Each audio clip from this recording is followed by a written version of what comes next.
And that is what I think the Indian philosophy, Indian civilization acknowledges. You can worship, you know, God, Son of God, Jesus. You can worship Allah as long as you don't diss the other way of Yeah. approaching the divine. It's personal, reaching the divine is personal. And there are, what it prescribes are different ways to reach the supreme. Like I said, you can be wedded to the Advaita philosophy. You can be wedded to the duality. See, if you think about it, what's Christianity, Islam? They are duality. I mean, they are talking about duality. God is up there, and you are separate from him. Advaita changes, but Advaitans don't say Dvaitans should not live. They'll say it's your way of reaching the supreme. You go at it. We'll see.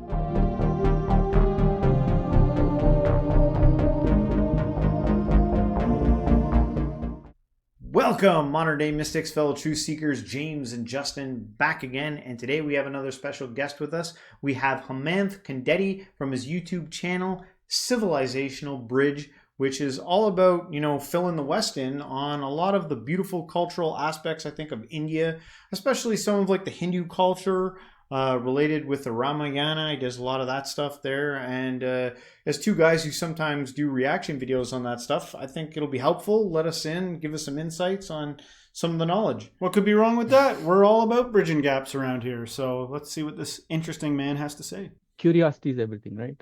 Yeah. I think also my attitude or my perspective comes from that point of view. I am agnostic. I am not, Wonderful. I don't have devotion towards something. It is more an understanding of the philosophies, schools of thought, and a bit of, doing some kind of a hermeneutics, understanding what is it about? What is that philosophy about? So for me, it's all about seeking knowledge. And Civilizational Bridge, the reason why I started the channel is in the Western Hemisphere, for the most part, nobody understands Indian civilization. Nobody. I mean, hardly anybody. A few people here and there. One of the hardest things is the terminology that is used, in explaining the practices, explaining, if you want to call it a religion, you can call it a religion. It is a religion. It is part religion. It is part civilization. It's a way of life. I mean, everything is a way of life if you think about it that way.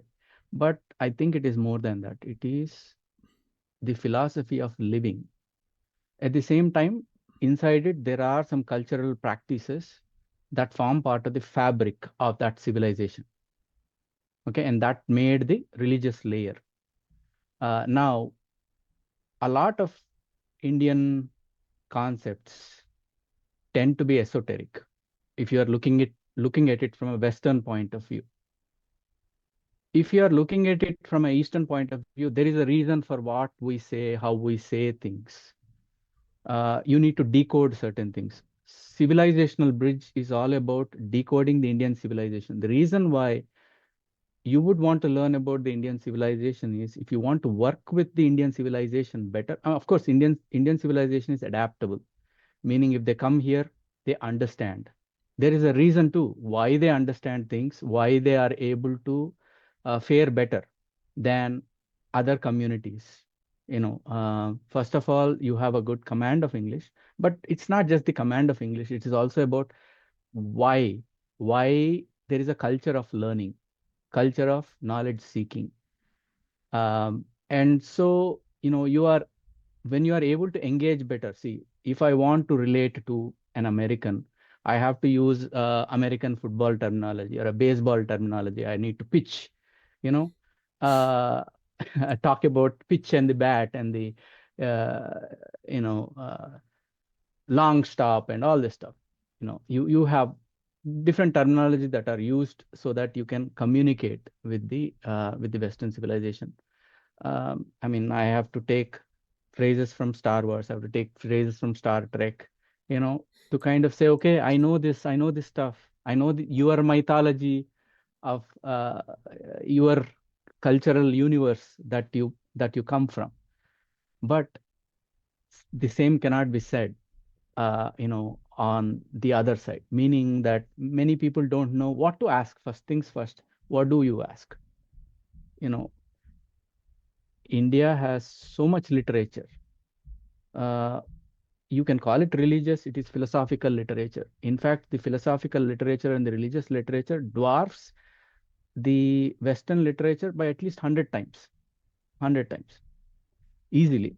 Because if you take, you have Shruti, which is which are revealed texts. Like, you have Bible, Quran, right? Now, they are Yeah. revealed texts. Similarly, you have revealed texts like Vedas, um, and then you have Smritis. Smritis are they are using um, the ideas of Shruti, and they are trying to tell certain stories. So Mahabharata, Ramayana, you have, just Ramayana has like 200 and, it has like 500,000 verses in it. Mahabharata has like 225,000 verses in it. You take Bhagavad Gita, Bhagavad Gita is a small, minute portion of Mahabharata. Hmm. But if you take Bhagavatam, that is a big, large body of texts. You have Puranas as well that tell you so many different stories. So a lot of devotional aspect comes into Puranas. And then you have like Upanishads, which are philosophies, schools of thought. That not schools of thought. Upanishads are basically revealing or trying to understand, what the Vedas are telling you, or knowledge, what is the knowledge you have to gain and all that. And then you have the different interpretations. Even the schools of thought are different. You have a sutras, like yoga sutras. You guys, we do yoga. I mean, yoga is phenomenological, meaning, so you're studying the phenomenon of what is happening to your body, your mind. As you go through that process, you have um, Advaita Vedanta. That's, so to really understand, sometimes you have to go to the root words, and it will make it easy. Advaita, you know, dwa, duo, dual, right? Advaita means it's not duality, Hmm. it's singular. So what you are considering is your soul that is pervades you through your body. It's not like spirit or ghost. It is different from soul. So it pervades your body, and you are one with the Brahman. Brahman is the entire thing. Everything in the universe is Brahman. Like all of It reality, essentially. all reality and unreality. I mean, that is not reality as well. Everything, Yeah. everything is part of that. Your consciousness is part of that. Yeah. You know, um, and then Brah, the root word Brah, it means to expand. Brahman means that is a big, I mean, you cannot imagine, right? It expands through the universe. It's That's like what it means. It comes from infinity that expanding. infinity expanding, Brahman. Yeah. So that is Advaita, one school of thought. Advaita means non-duality. And then there is another school called duality. It's Dvaita. Dvaita is talking about souls are separate, Brahman is separate. you know they separate in the sense that there is a separation. Not that uh, you cannot be part of him, but part of him, her, it. Brahman, when you think of it, it doesn't have gender. Hmm. It's genderless. you know Why would a god have gender? Genders are Yeah. for animals, humans, To different. control other people. That's why gods have genders, because it's a good control mechanism based on certain ideology. Sure, sure. Like depending on the religion, I suppose. Yes, yes. I mean, see, again, Indian philosophies don't talk about it that way. They start from the aspect of nirguna, means there is no um,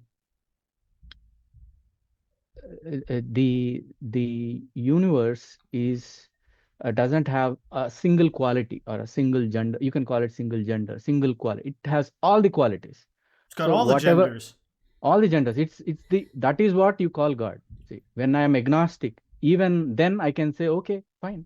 You can consider the entire universe, everything to be Sure. God. But at the same time, does it mean that if you praise, 100 times, 1,000 times, why does he care for your praise? Who are you?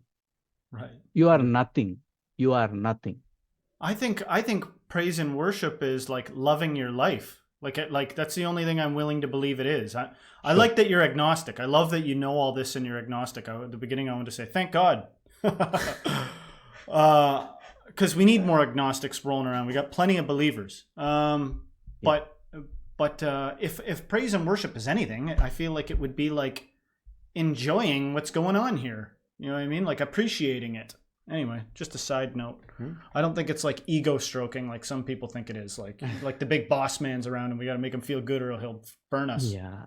Yeah. And that is where I draw a line myself personally. I mean, the other thing is that also the philosophies say whether you worship, whether you don't worship, respect that the other people are worshiping, other people's have beliefs. Oh yeah, Here yeah, I am not disrespecting their belief system. They can have their belief system. Fine. It's not for me personally. You know, my sense of belonging, my sense of association with the supreme can be different. And that is what I think the Indian philosophy, Indian civilization acknowledges. Uh, you can worship, you know, God, Son of God, uh, you know, Jesus, you can worship Allah as long as you don't diss the other uh, way of uh, Yeah. approaching the divine. It's personal, reaching the divine is personal. And there are what it prescribes are different ways to reach the supreme. Like I said, you can be wedded to the Advaita philosophy. You can be wedded to the duality. See, if you think about it, what's Christianity, Islam? They are duality. I mean, they are talking about duality. God is up Yeah. there and you are separate from him. You know, Advaita changes, but Advaitans don't say Dvaitans don't should not live. Yeah. They'll say right, yeah, it's your way of reaching the supreme. You go at it. We'll see. It's a Yeah. yes. That competition sounds as well. civil. That sounds civil and mature, Yeah. and somebody that would like it would be conducive to peace. But I've got this like little devil whispering to me right now, saying, is there never a reason to diss somebody else's beliefs ever? I mean, I don't like having my beliefs dissed, but I feel like somebody's bound to diss you at some point, and so Sure. and the temptation to diss someone else might arise, and it might be, yeah, like it's so hard to not be paradoxical. Jesus would be like, if somebody takes your stuff, let them have even more and do this, and then he goes and flips tables and calls people vipers and does all kinds of stuff. I have this term that I say, which is the wise shall contradict themselves, because Yeah. this thing's a paradox. Logic Yeah. ain't going to save us. So I'm just curious, as a side note, with the corpus of knowledge that you encompass, do you ever encounter paradox? What do you do about things that seem to be like both? There are lots of paradoxes in this. Yeah. That's where you look at something from the lens of dharma and karma. Dharma means the rightful living, where you are not hurting others, where you are not, uh, you know, causing upheavals in the lives of other people. However, it takes, dharma can be different things. It's the way of what you are describing is it right? Is it right by yourself? Is it right by your community? There are several, and sometimes you have even these issues, right? Like, for example, a military man. Think about a military man. What is his dharma? He has to kill, he has to kill the enemy, right? Whoever it Yeah. is, he has to kill them. That's his Yeah. dharma. That is his dharma. Live by the sword, die by the sword. He also Yep. can't take it too personally if he gets killed. No, no. But that is his dharma, Yeah. and then people say, I want here to be they say, sensitive about that. I don't want to say he can't take it too personally if he gets killed. I'm pretty anti-war, but I see what you're saying. You know what I yeah, mean? yeah. But you have to do that in a military situation. You are sent to defend your country, or you are Yeah. sent on a war, whatever it is. But Yeah. that is your mission. Mission, you have to do it, and that is what Krishna tells Arjuna.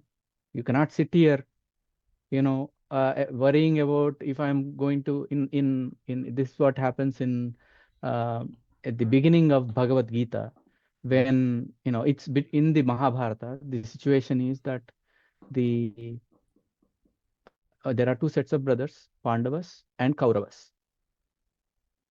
Kauravas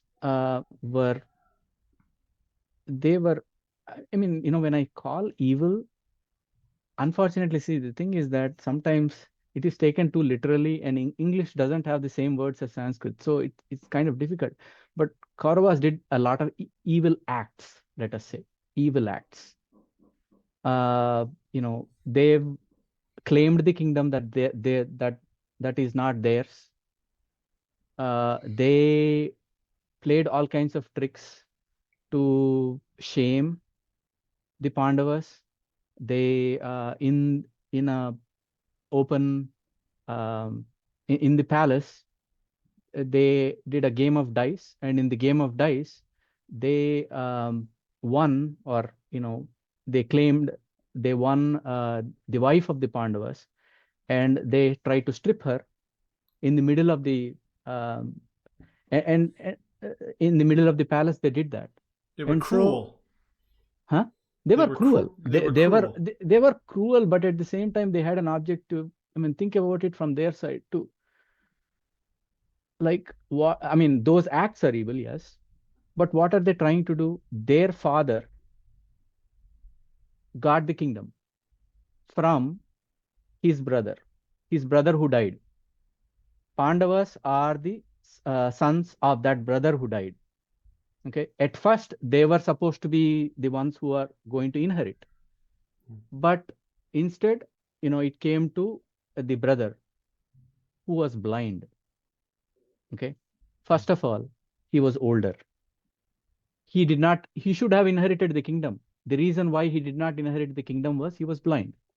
They said, okay, let's give the person who has all his limbs, everything.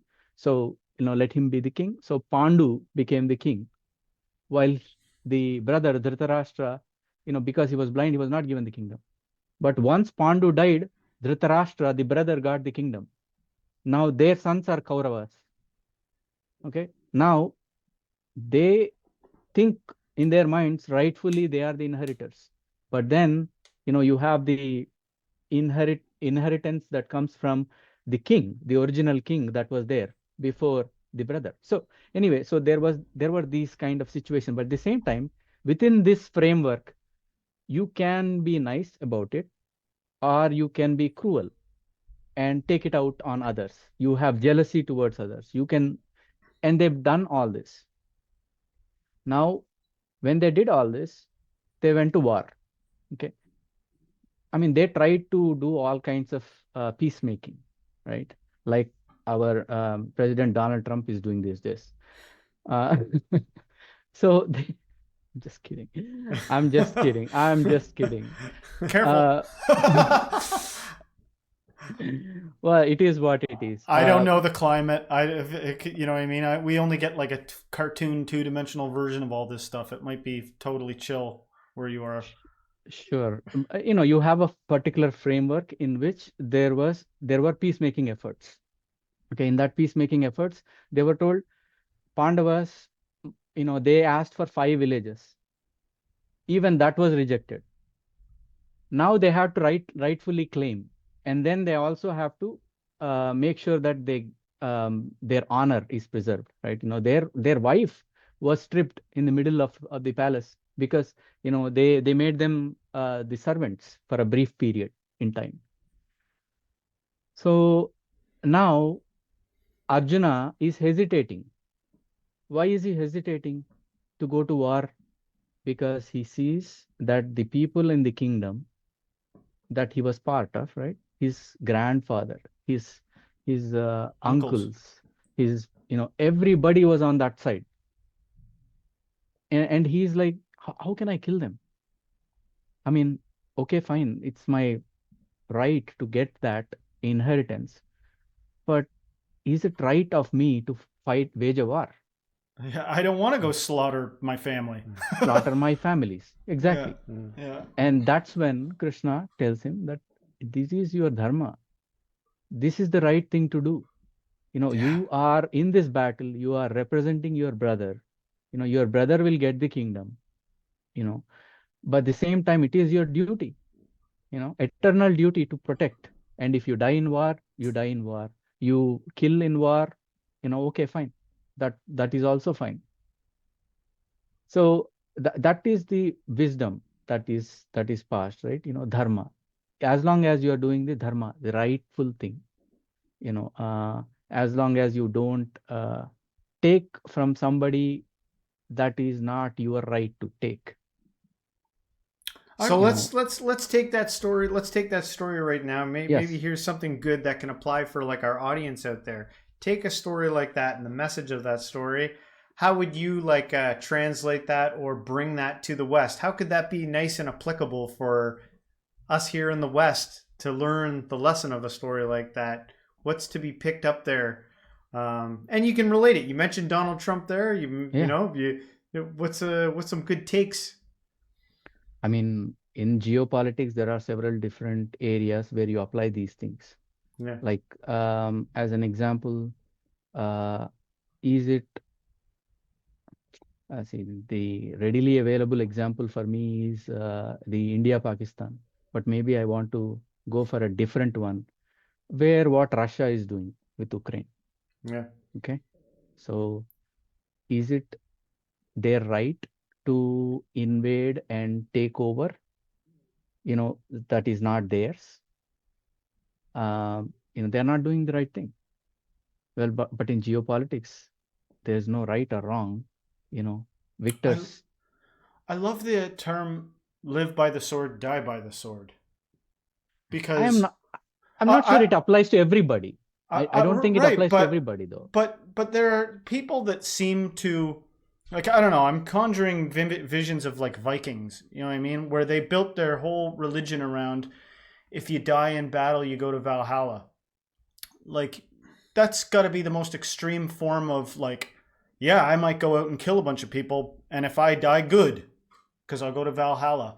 Like I'm not sure. I just don't personally like the idea of.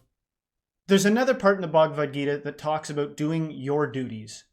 Um, I can't remember the verse. Maybe you can know what I'm talking about. But it puts an emphasis on doing your actual duties that have been given to you. And maybe, and so to me, I don't feel like a soldier. I don't feel like a warrior. But other people might. And Yeah. I don't necessarily understand that.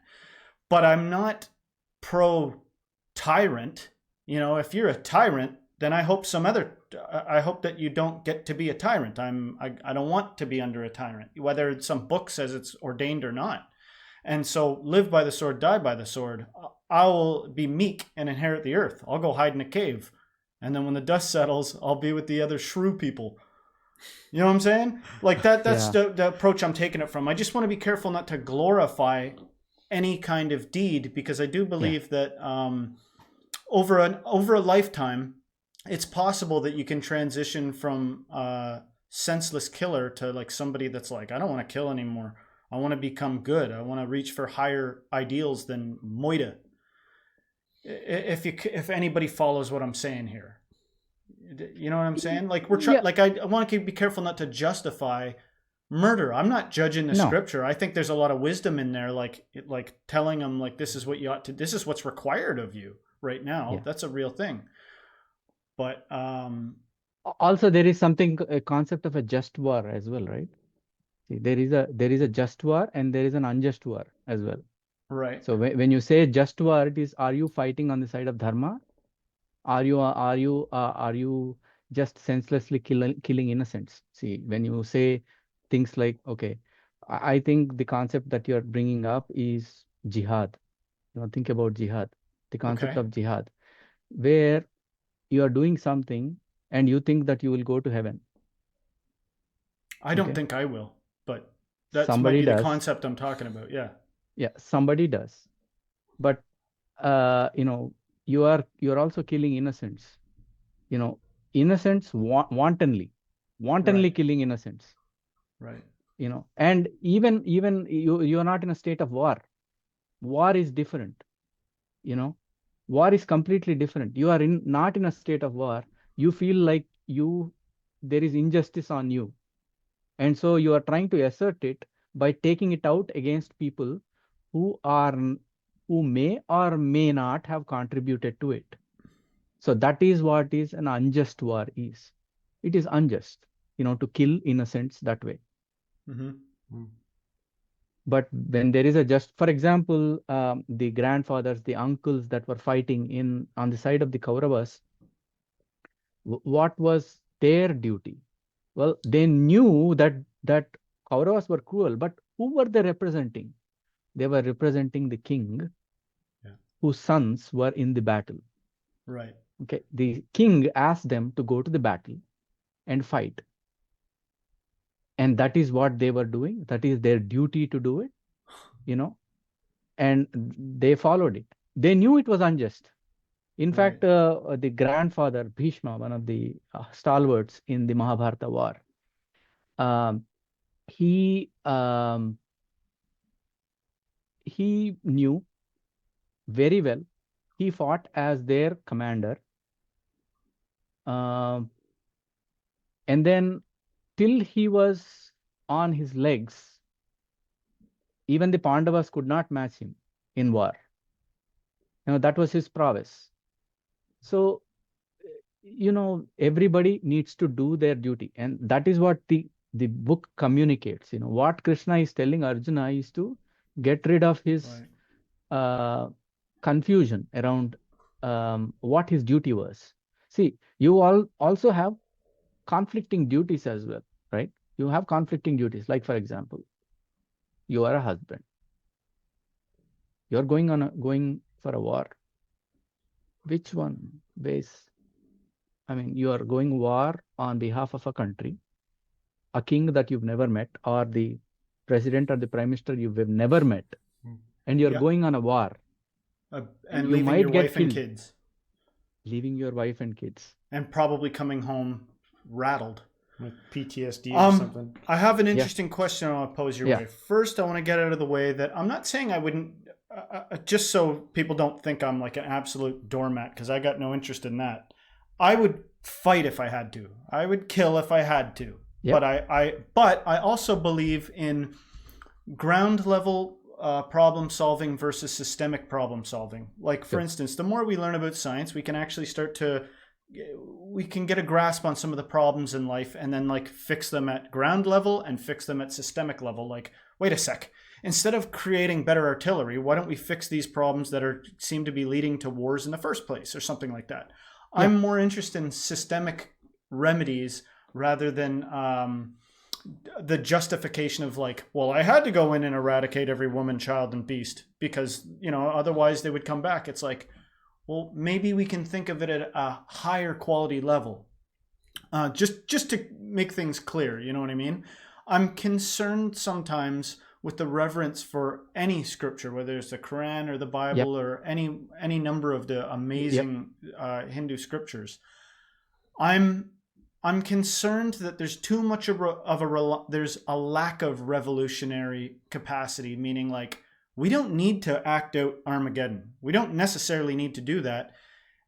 But might is right is still far and wide on the planet. It's very hard to argue with aggressive people that it's only after the deed's been done that you're like, why did we go along with that? Why didn't we uphold higher values? Like I happen to believe that some values are superior to others. The ones that like sustain life, the ones that make beauty and pleasure and fulfillment and joy abound. I think that's like a better thing than like eradication of life and death. I mean, at a supreme level, I don't believe in good and bad, and it really doesn't matter. But at a relative level, at a communication with another human being level, it's like, let's establish what we think is superior versus inferior. Because if one amongst us was like, well, I just really like hurting people and hiding it, we'd like the other two of us would be like, I'm weirded out. I don't agree with that. We can agree on certain things, you know? And sometimes with clever footwork, we can get hypnotized collectively into barbaric behavior and dragged downward from the divine higher quality attributes versus lower quality. And I'm just, what do you do about that? How do we move forward with these things that are precious jewels, valuable historical texts of any society? How do we bring them forward and keep them from making us live out some self-destruction scenario, or keep them from making us play out some self-fulfilling prophecy? By not always taking them literally. Hell yeah. By not taking them all literally.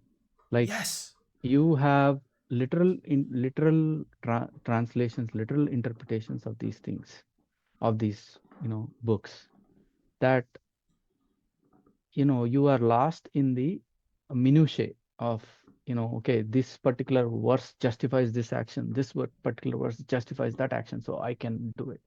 But think about it, Christianity was like that through the Middle Ages, Yeah. Oh yeah. So it's about the cultural, the Renaissance that came about in the thinking. And it was not just one book now. There were other books to read, other things to do.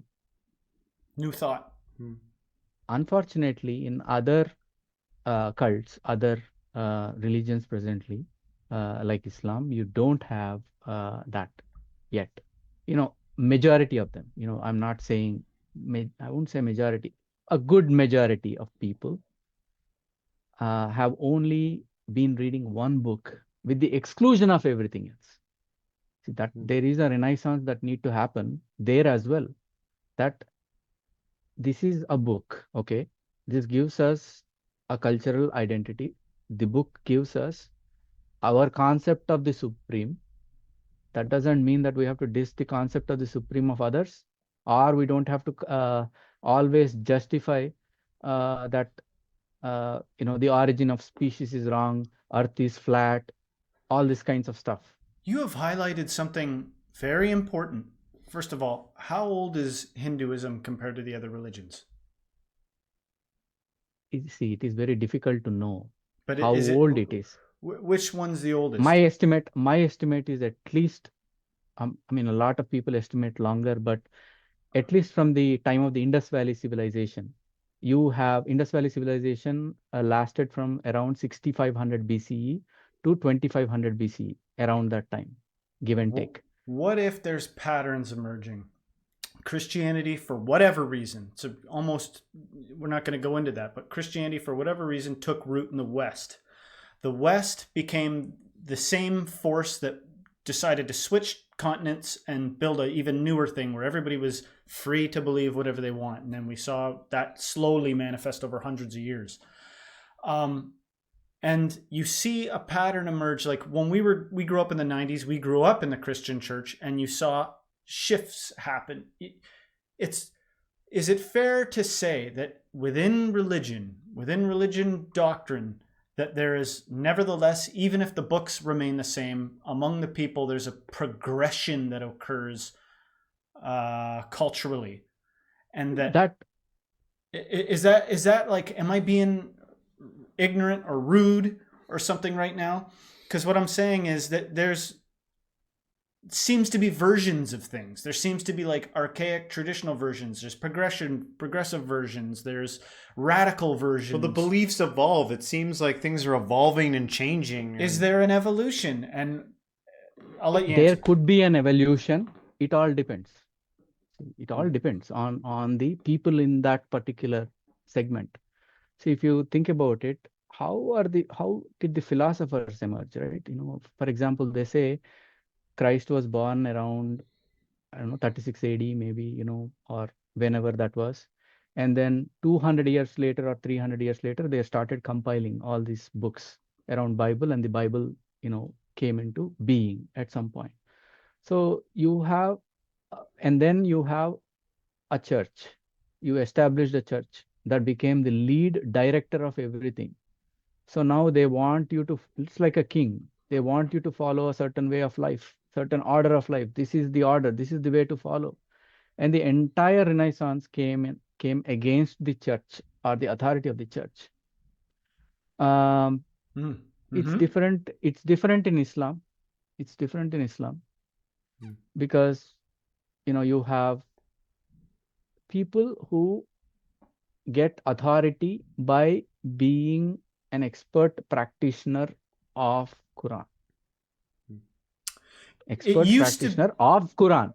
It used to be that within regular old puritanical Christian churches, the ladies wore hats, and like even in the 90s, the dudes all wore suits, and the women weren't wearing hats anymore by the time the 90s came around. But there was a progression and a loosening all the way to the last time I was in a church. There were keyboards and light shows, and not light shows, but you know what I mean? Like they had modernized. And the nature of even the sermons seemed to go this direction. And then I look at, you know, I know people that are involved with the Catholic Church, and there's things that are in the face of how it used to be. Like we accept the LGBTQ community. Like that's the sentiment of some of the Catholic organizations I see now. And I'm not criticizing that. In fact, I'm saying, what if a hallmark of a religion that actually makes it is their capacity to evolve or change with the times? It all depends on the purveyors of that particular religion, philosophy, if they really want to indulge in that or not. I mean, it all depends. But it's evolution can happen. See, it's just like this. Can the meteor hit? Can they again? what? Can the big meteor hit again and, you know, collapse the human civilization? It's like that. See, every society, every civilization evolves in a certain way. There is no guarantee that it will happen. There are some religions that have emerged out of it, you know, maybe because of how old they were, or the people of faith also changed their perspective. Even the Pope is not anti-science now. Right. Popes used to be anti-science back in the day. That's what I'm saying. That's a good example. Yeah. But it may not happen. It may not happen with certain religions either. I mean, it's up to their purveyors to see if there are people in there that can bring in scientific temperament.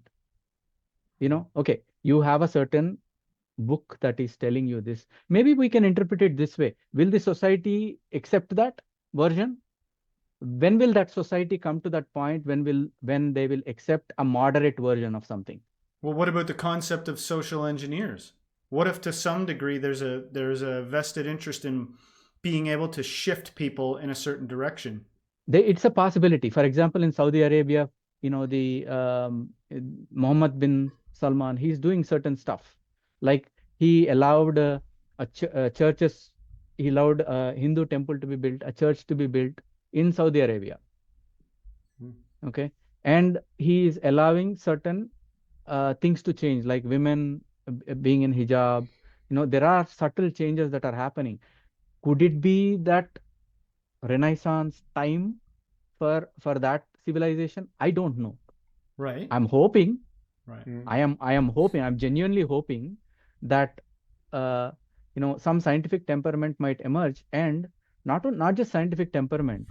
Even if you have scientific temperaments, you might have a spiritual temperament that says that the other people are beneath me.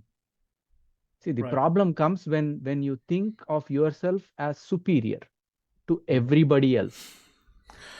I don't know, man. I in the heart of being honest, if I was surrounded by a bunch of stupid, violent people, like I recognized that they had less capacity to like problem solve than me, and they were violent, I might be real tempted to think I was superior and then like manipulate them into doing what I wanted them to do.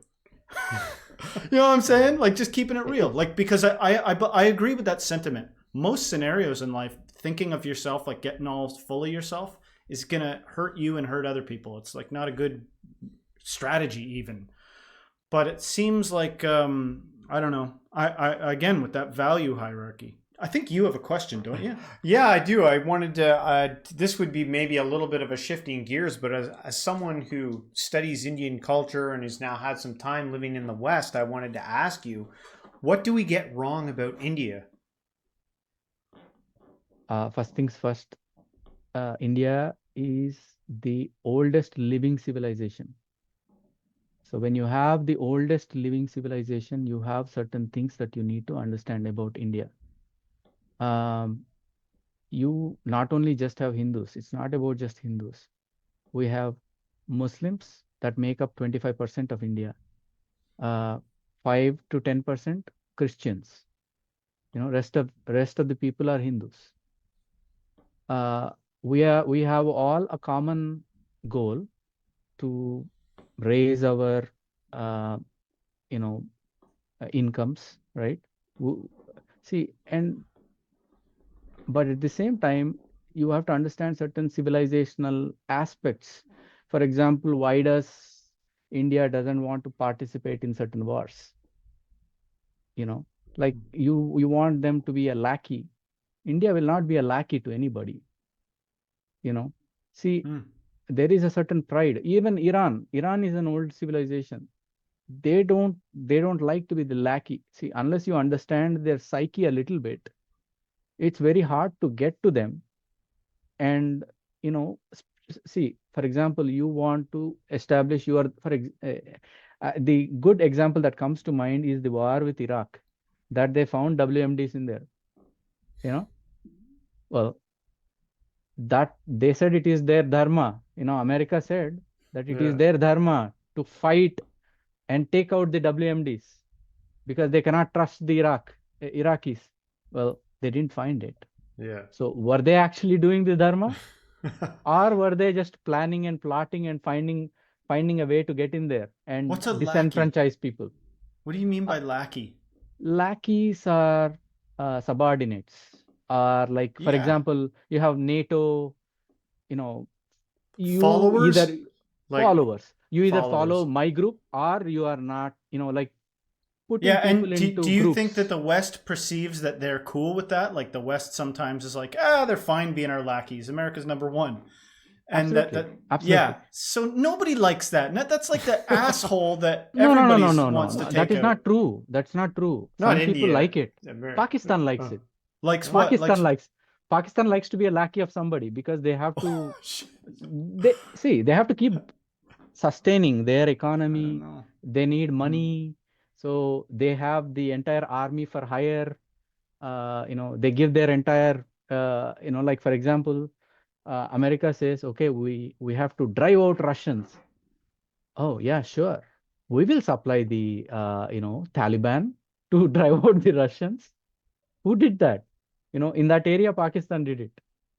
I don't know. I don't follow any of it. I don't know. I don't know much about it, to be honest. But there are countries that like to be called a lackey. Recently, Canada has appealed not to be called a 51st state. Right? But to be honest, to an extent, you are a follower of US. Whatever US. I mean, I'm not saying a lackey. I'm not saying a lackey, but you are a follower. You are in the group. I mean, see, Yeah. if there is a just I cause, don't know. I'm not going to say yeah. No, I'll say this. Okay. Canada is a cold, harsh climate.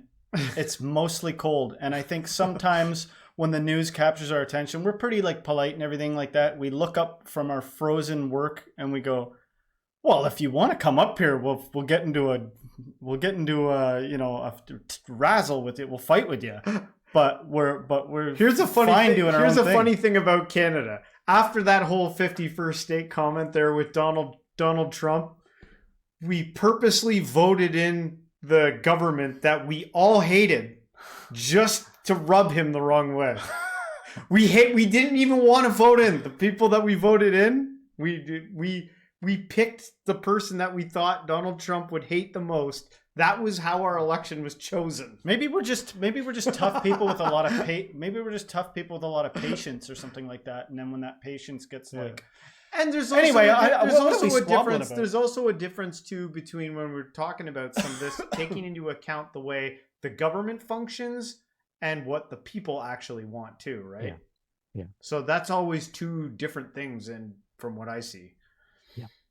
Yeah, no, absolutely. I think that's where for example, Canadian government can support US in all the causes, whatever it is. It is fine. I mean, it is their dharma to an extent as a younger brother. We don't do I have what no we're supposed problem. to do. The mission of strategy and power when you're trying to like control people is divide and conquer. But over COVID, we were like, nope, we're going to the nation's capital and just protesting to end this shit. Like, what are they doing? Go back to work. The truckers are leading it. We just don't do what's expected. You know what I mean? I mean, whoever I talk to, Canadians, they've all been very nice. I mean, they're very polite to a fault. They're polite to a fault. That's what we're told. Man, I wish I knew these Canadians. I know some salty Canadians. Cool. I have a question for you. This is a little bit odd, but I'm interested in your perspective. What do you think of Sadhguru? Do you know that? What do I think of Sadhguru? Yeah. As an agnostic, I don't believe in living gods. Is that what he's supposed to be? I just thought he was a wise man. No. He's a wise man. He claims he's a wise man. He offers programs to run his organization. Yeah. I mean, of course, there are some great things that his organization has done in terms of evolving spiritual awakening. They have but there are also some counterclaims as to what he's done over there, how they acquired the land over there. I mean, there are some issues. I just don't know enough. At the same time, okay, to me, it's about the facts. What is he saying? Is he saying a good thing or a bad thing? Leave it at that. I don't need to follow him. Oh yeah, no. It's interesting. I kind of, as of late, have sort of categorized him this is not going to get agreed with. I can almost guarantee it. But I categorize him in a similar vein as Jordan Peterson, in the sense of, I think they're both overly too traditional. Like, I love a lot of what both those guys say, but I'm like, the moment it turns into this like sort of ego, and you start to be fear mongering or moralizing at people, I start to see something take shape that I think isn't, like, I don't understand. Like, I don't understand how somebody like Sadhguru, who I would actually assume is maybe a little further along than Jordan Peterson in some ways, I don't understand why he would have like some moral compunction about sexuality or something, for instance. I'm like, what do you care? Like, why are you trying to uphold a tradition? But see, that is something that that's why I don't believe in living godmen or gods. Right. I mean, okay, even Jordan Peterson, that's a great example, because Jordan Peterson, until it comes to his ego and somebody says this might be wrong or corrects his version of things, he gets upset and he goes after you. Right. Right. Yeah. Oh, yeah. That's not like an altruistic thing. You can see him become sensitive and defensive, which is like, dude, That's not very like. Where's your Wise man cap magnanimousness or Yeah. whatever? or wise man cape. Where is your Yeah, wise like man I cape? honestly would love to see Jordan Peterson sort of like take off for a little bit and come back after a Yeah. sabbatical with like more grounded wisdom and be like, you know what, here's the, if you're going to be a prophet the way that you're doing, you can't be like making money and placating to these things at the same time. Pick a side. Are you a intellectual or are you a religious person, because you're kind of half in it right now. And your Okay. same religion you're referring to says you can't serve God and mammon. So what are you doing? You raised a moral dilemma right here, right? Mm-hmm. So Not necessarily moral. It's a It moral could be dilemma. Is could be a because philosophical. Could be you just how physics work. I don't know. see, and this is the conditioning thing Western society has, that a learned man or a philosopher or a priest cannot earn money. I He don't remain actually think that. I sometimes I speak a little hyperbolically. I yeah. apologize for the confusion it causes. But Jordan Peterson, he champions religious doctrine, right? The biblical corpus, as he calls it. But at the same time, he won't like answer whether or not he's a Christian, and moralizes while wearing fancy suits. It's like, dude, I'm on your side. I'm waiting for you to come back wearing a potato sack and preaching from the wilderness. I don't need to believe in God or anything to know that, to see a division there. I mean, some of his suits are literally two-tone, like he's Two-Face, like he's got two sides to him. You know what I'm saying? Like, pick a damn side already. You know what I mean? Or fully come out as Two-Faced and be like, I'm a conundrum. You will not make me pick a side. But there's just something in there that seems to have deviated from like a dedication to truth or something. I don't know. See, what people do in their personal lifestyle, it's not for me to think about, okay, he's moralizing from his suit or whatever it is. Sure it is. It, It's fun too. You well, just got to be you able know, to take it when they but throw it back at you. you have to be careful, discern, I what know. I they're know. actually saying. I can't take it, by the way. Don't do it back to me. Yeah. So I mean, these kind of things do exist in the society where that's why I don't believe in these living god men or gods Yeah. or that Yep. kind of people. After they are dead, fine. A dead man cannot come out and Get diarrhea. do things. Do things to you. Get Reveal how ego he's hurt. so human. Get their ego hurt, right? So Yes. so I am totally okay with it. The other aspect that you talked about is like, the wealth aspect of it. I think it's important even in Hinduism especially. One of the goals in life is also to attain what you call purushartha.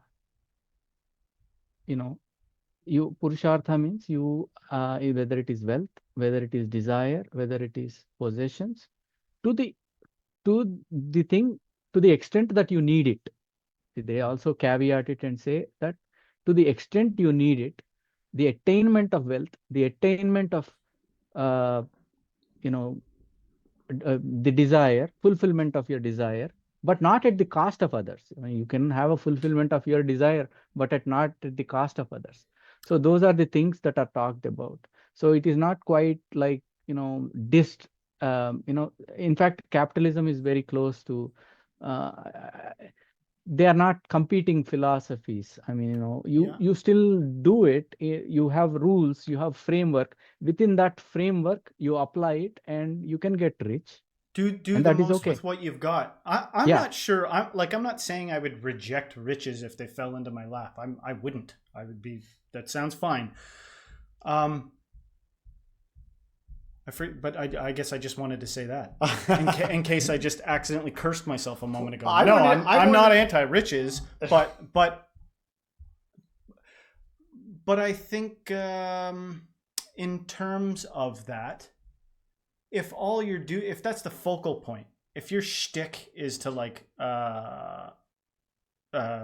deceive people or do something wrong just for the purposes of riches, I think you'll end up cheating yourself. You know, it seems to be a departure from the realization that Yeah. you're part of a group here, whatever group that is. You're not an island. And then I would ask this also: is Hinduism, or are you amoral? Like, meaning like there's no morality here. It's more like some wisdom just for encountering life. No, there are lots of morals in life.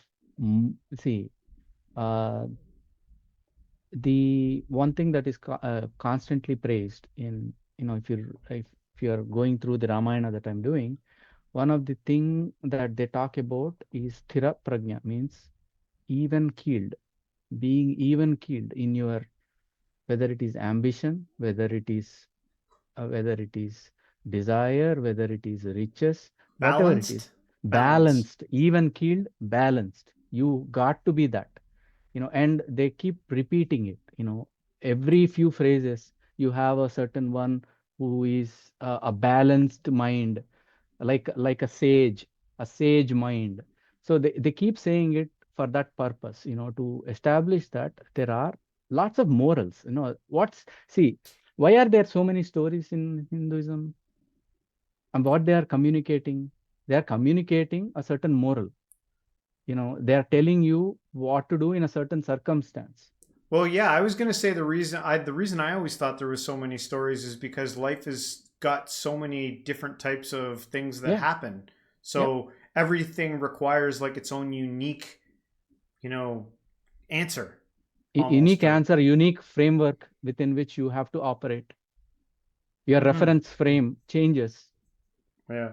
Okay. So are you interested in doing good to a lot of people, or small number of people, or hurt people? Hurt some Mm, people, hurt a lot of people. I mean, see, there are lots of moral dilemmas. yeah. The Mahabharata and Ramayana explore those kinds of aspects. Each character goes through these things. You know, for example, I can give the example of Rama and Sita. So Rama goes to Lanka. He defeats the evil person who took his wife hostage, and he gets her back. Okay. Now, when he gets her back, he could not look at her. He could not look at her because he was getting embarrassed. He was getting embarrassed because what will people say around me? This you, Sita, stayed at a evil man's house, or wherever she was resident of, for 8 months or 9 months. You were a resident of that place. Okay, he could not look at her. So Sita, what she did was she got really angry at him, and she said, you cannot trust me. What are you talking about? You cannot trust me. I am your wife. You know, uh, and and I behaved with honor, courage, and I rejected the advances of that evil guy consistently. You know, and she asked a fire to be made, and the story goes that she jumped into the fire. No, Well, that's how it she, ends. well, no, it doesn't end that way. But the fire god himself, we have deities, right? Yeah. Fire god deity himself comes, and he says Sita is the pure, perfect, courageous, and the most honorable lady that one can ever find on this earth. And Rama at that time gets embarrassed, but see, he didn't ask her to jump into the fire to prove her honor. She decided to jump into the fire. But on the other hand, his moral dilemma is what, what, I mean, if he just accepts her Yeah, he would have without saved her that moral dilemma. a trip into the damn And fire. what will people say? People will say that, you know, this guy, because he's a king, he's just taking the lady back. While all of us, we have to go through divorce or whatever it is because we cannot trust the lady anymore. Mm, Now, because you have a different rule for a deity, you have a mm. different rule for a common man. People are So going to those, perceive it differently. exactly. And like Krishna, for example, he goes through a lot of, not moral dilemmas. It's more like he is the person who tries to make sure there is peace between Pandavas and Kauravas. He he sent on couple of missions to go there and tell them this is not the right thing to do. You know, they tried to capture him. They tried to capture the messenger. That's not a right thing. And then the second time, they asked for 5 villages. Even that is rejected. Okay. Only then, only when every effort fails, even in the justification to that war, coming back to that concept, I'm not justifying war. You know, as long as there is a clear lines that this is the fight that is I am fighting on the side of justice, and war is fought by military. War is not fought by civilians or the innocents. Unless I mean, there's a of course, draft. there might be a collateral damage. I mean, no, but they are still fighting as a combatants. Right. Right. So Would you say you have a scientific mind? to a large extent. What the hell was my follow-up to that? Damn it. I had a follow-up Okay, question. so based I on- saw wanna- your okay. I saw your episode where you were reacting to the world being in a black hole. Okay, I saw Okay. that episode too. Yeah. I mean, that makes sense, right? See, in a black hole, information is conserved. Information is conserved, and whatever information goes in cannot come out. It is right there in there. Information, energies, everything is conserved within that black hole. Okay, what if this universe is within a black hole and that black hole is within another universe, Yeah. and within that universe, who knows? Who knows, right? Yeah. Right. Oh, I remember what I was going to ask.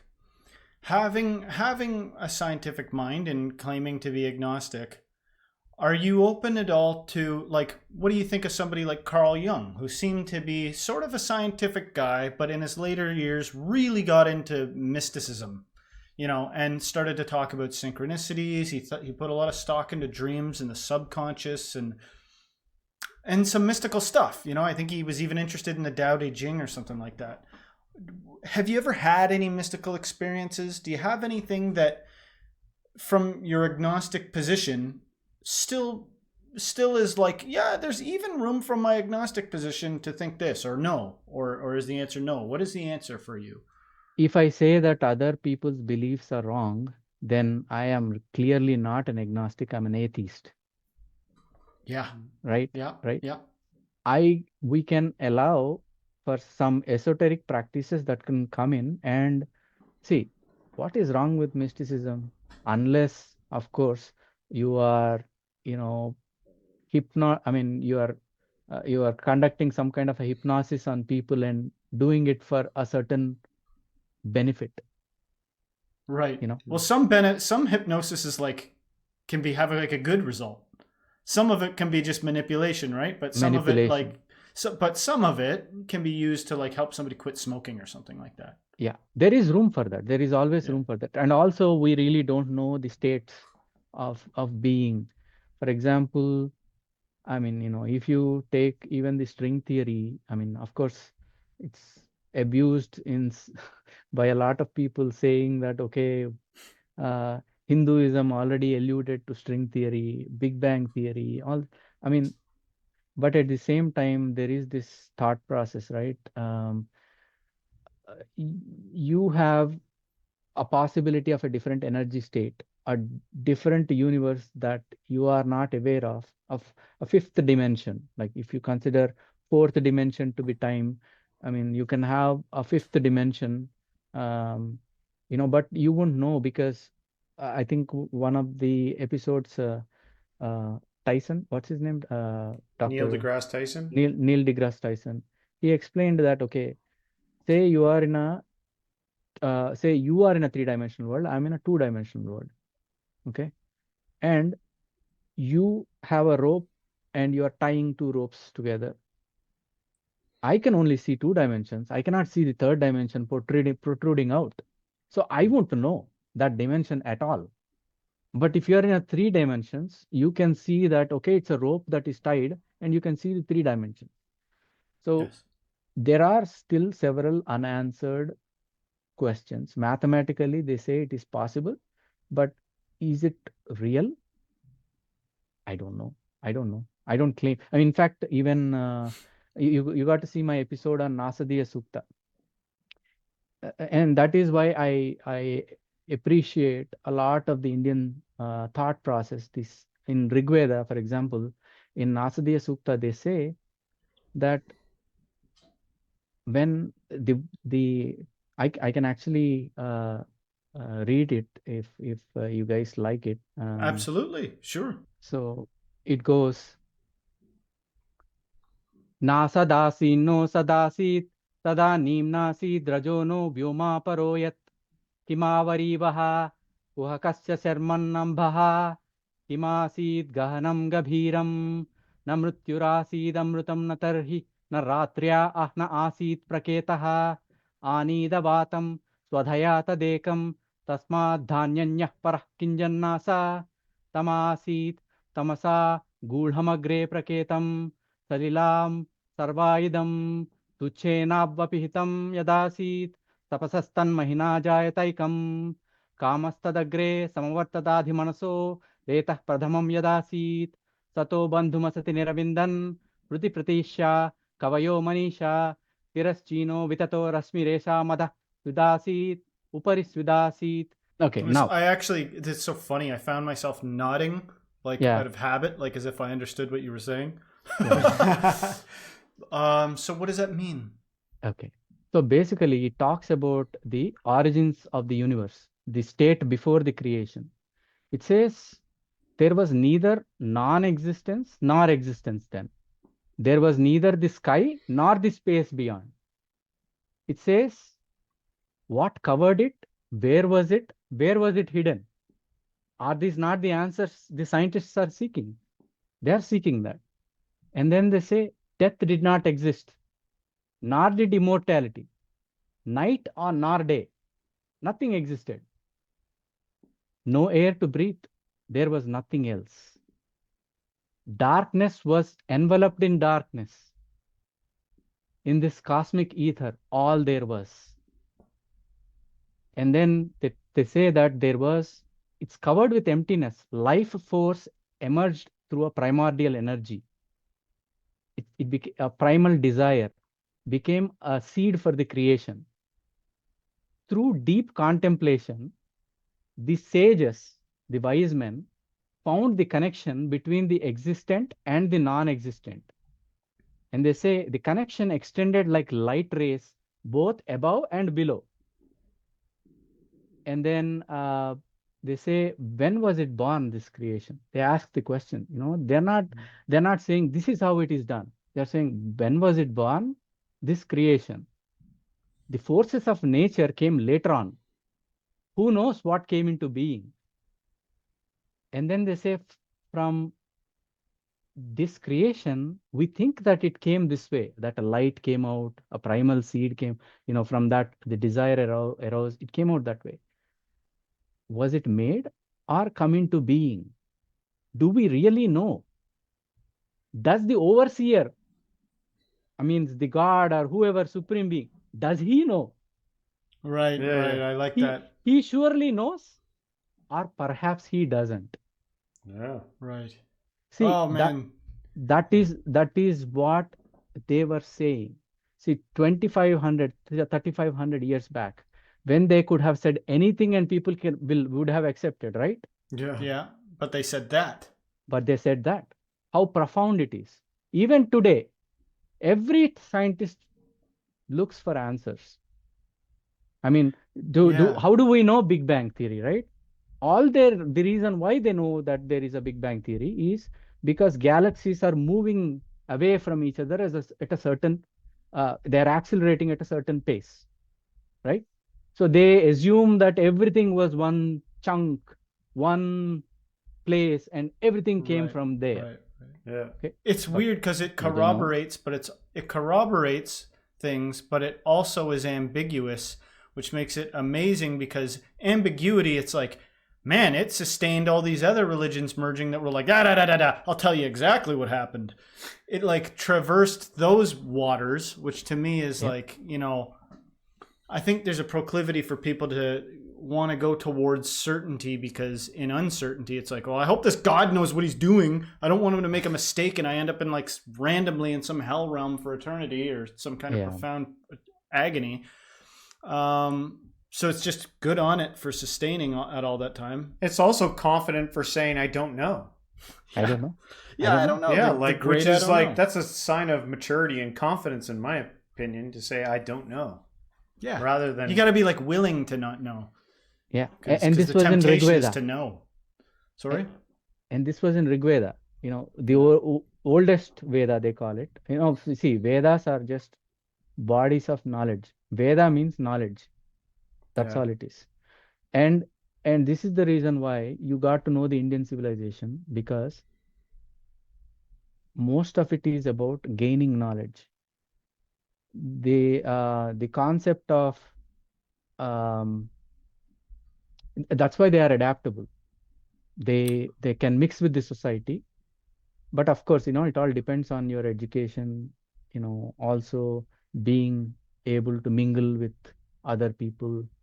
But they are probably the fastest type of immigrants who can mix with the um, because they don't diss a Christian God, they don't diss an Islamic God, they Yeah. don't diss any other, they have their way, they practice their ways. That doesn't mean, they can have, remember, there can be a million ways, right? There are like 16 philosophical schools that even includes atheism. Atheism is a Yeah. school of thought. Yeah.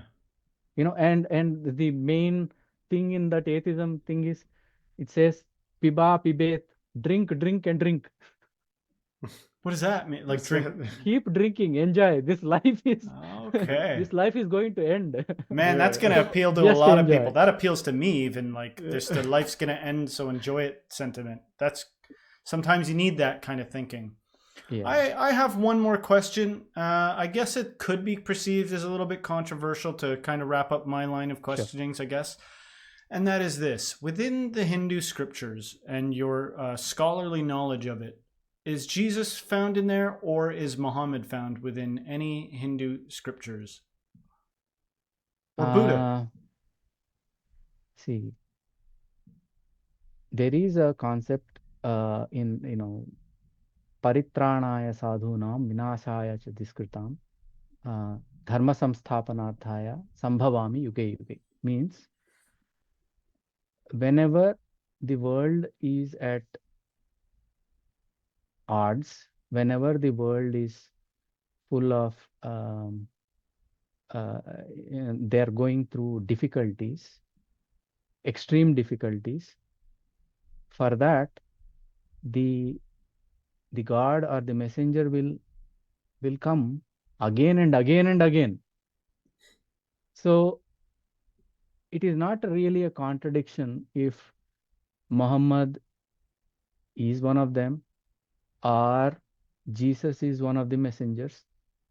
There is no contradiction there. So it is not found in the Hindu epics or anything. All they say is that future, there are several incarnations of Vishnu. This is said in the context of Vishnu. Several incarnations of Vishnu can happen, but is it the incarnation? I don't know. I am not sure. But I am very comfortable, for example, going to a church. My wife is Christian. She is not devout, but my in-laws are very devout. Yeah. So, I've gone to numerous churches. In Europe, here, everywhere. Beautiful architecture, Yeah. and then great centers of calm, and you can get an inner peace in there as well. So they're all the same to me. What a likable character. What a likable attribute. Being married to somebody whose history is Christian, and your in-laws are Christian and you're agnostic, but with the rich cultural understanding and everything like that. And I get the vibe that everything's working out good, and you seem like a really likable guy. I hope that rubs off, that tendency, that capacity to be understanding and champion good qualities, that I think good, mature, intelligent qualities. I don't know. Yeah. That's all I If gotta people say. like Jordan Peterson and Sadhguru can falter, we also can falter. I mean, all this can only come Oh yeah, probably, yeah, yeah. it's probably coming in this context, but it doesn't mean that actually people are that way. I mean, there are, again, you go through a lot of moral dilemmas in life. You either cross them somehow or you sink. We are each our own angels and demons, and we make this life a heaven or hell. I forget where that Exactly. quote's from.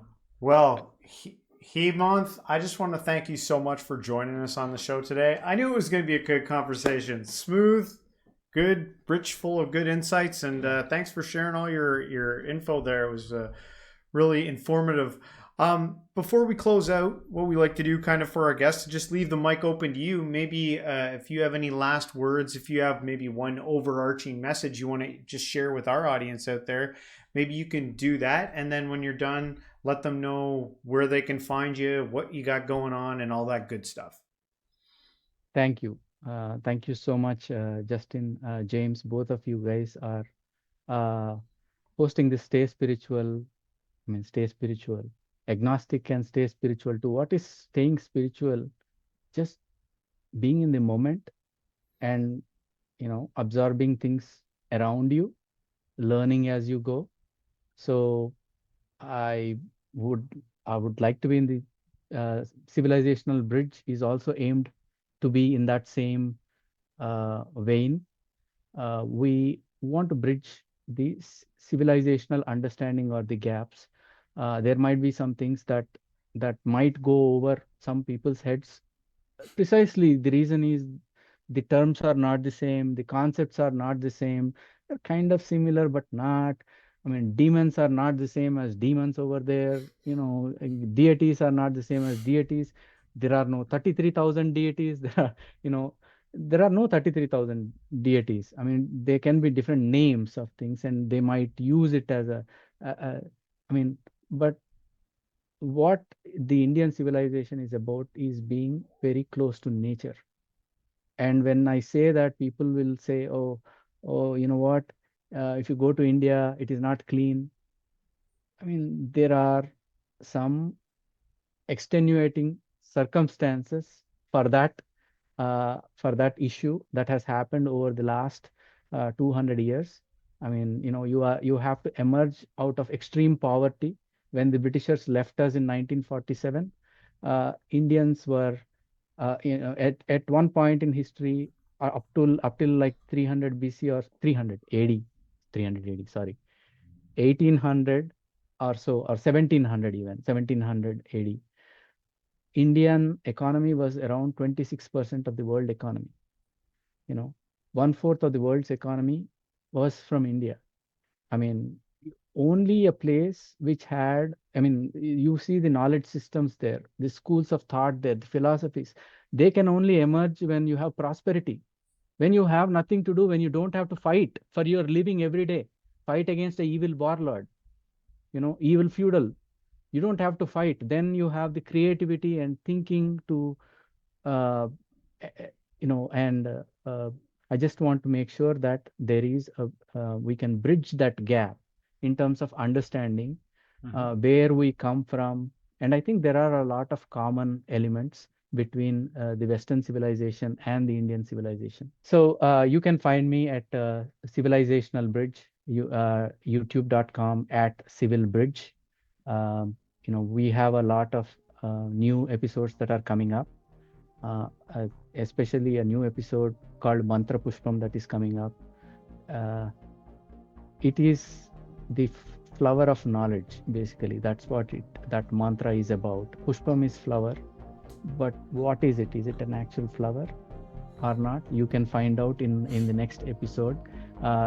It's going to have a recitation by myself, my uncle, and my dad. All three of us are doing the recitation. It's going to be a family effort. Great. And they love it. So, please join us and also stay spiritual. Stay spiritual. Awesome. Thank you so much. It's been a pleasure. Enjoyed it. It's a pleasure. Thank you.